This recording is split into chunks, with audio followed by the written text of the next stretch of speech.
nakorana n'iniga nkawe ugira imyaka 28 utaratereta Jesus! Jesus is Lord!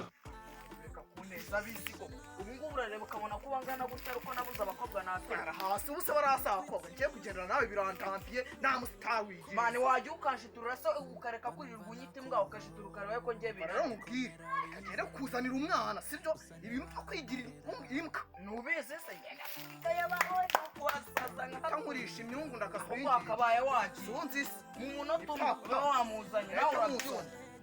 reka ngende nkaraga karawundi bana banumva nakuvaho ikomera bizanye gusa ntiba baba usiko kirakije amakiri seriye mane we ni wiruke ndahana uye he yavuga nabyumvise ikizi oya tubuza shaba gushituriza mane sikagiye kumunzana mane ndabasha kumutereka kubika aho utaniruka mane mwamwagiye mushyiramo n'intego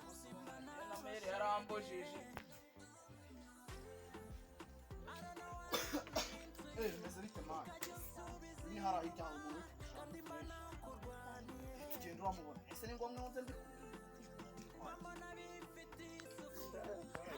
subu niruke ntabwo uri bucike kugira utambwiye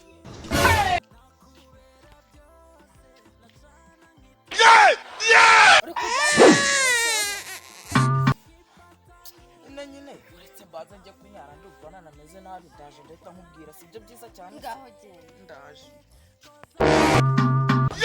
akisangira umugore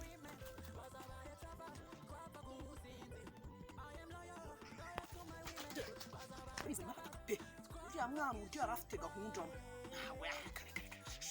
ntabwo yaba yatse fata gashanda abizi neza